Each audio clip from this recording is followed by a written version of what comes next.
မဟာစီဆောင်ဗုဒ္ဓိကဒါကအမေရဲ့အမေကိုလည်းတရားနာကိုဖိတ်ထား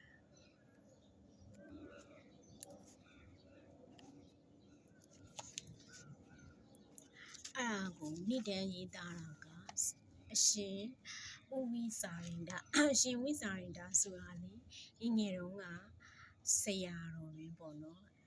ဆရာတော်ကကြောင်းဝတုတ်တုတ်ကြီးနဲ့ဒီတွေ့ရင်အမြင်စငိုအောင်စတာတမင်တက်တက်ပေါ့နော်ကလေးတွေကိုအရန်ချစ်တတ်တယ်ပေါ့ဆရာတော်ကစီးကြိုသွေးတိုးယောဂရည်ရှိတဲ့အတွက်ကြောင့်ငယ်လေးနဲ့ပဲပြန်လုံတော်မူသွားတယ်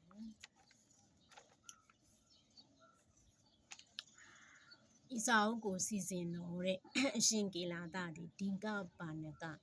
ဒင်္ဂနိကာယကောဝိဒဘွဲ့ရရထားတယ်တဲ့ဝိတုဒ္ဓိမဲ့အထကထာဒီကာတွေကိုလည်းသင်ယူခဲ့တယ်ဆရာတော်ဘုရားကြီးစီမှာပေါ့နော်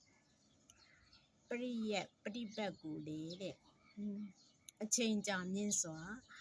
သင်ယူခဲ့တယ်ပေါ့နော်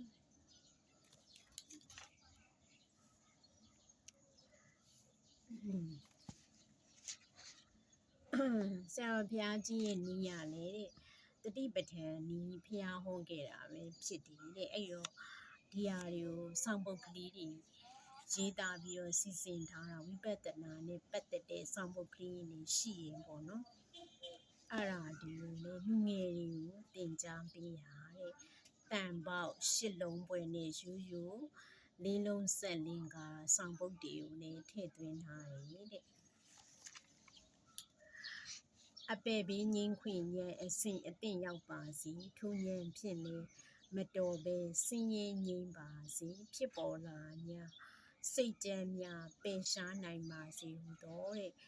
ဆရာတော်မဟာစီဆရာတော်ဘုရားကြီးဆောင်ပုဒ်တွေကိုနှလုံးသွင်းဆောင်ရွက်သွားနိုင်ကြရဲ့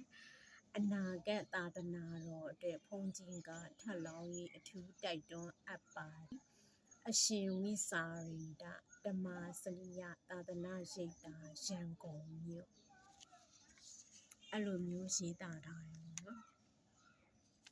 ဒါကကြတော့ဏိဒံကိုရှိရအဲ့ရောမာစီရိပ်သာကဆရာတော်ကြီးအကုန်လုံးကဓမ္မစရိယအောင်ပြီးသားတွေပဲပေါ့နော်မအောင်မဲနဲ့ဆရာတော်ဘုရားကြီးကလက်မခံဘူးဒါလေးကကြတော့ပထမဆုံးဏိဒံပေါ့နော်အရှင်ဝိစာရိဏကိုလည်းကတော်လိုက်ပါတယ်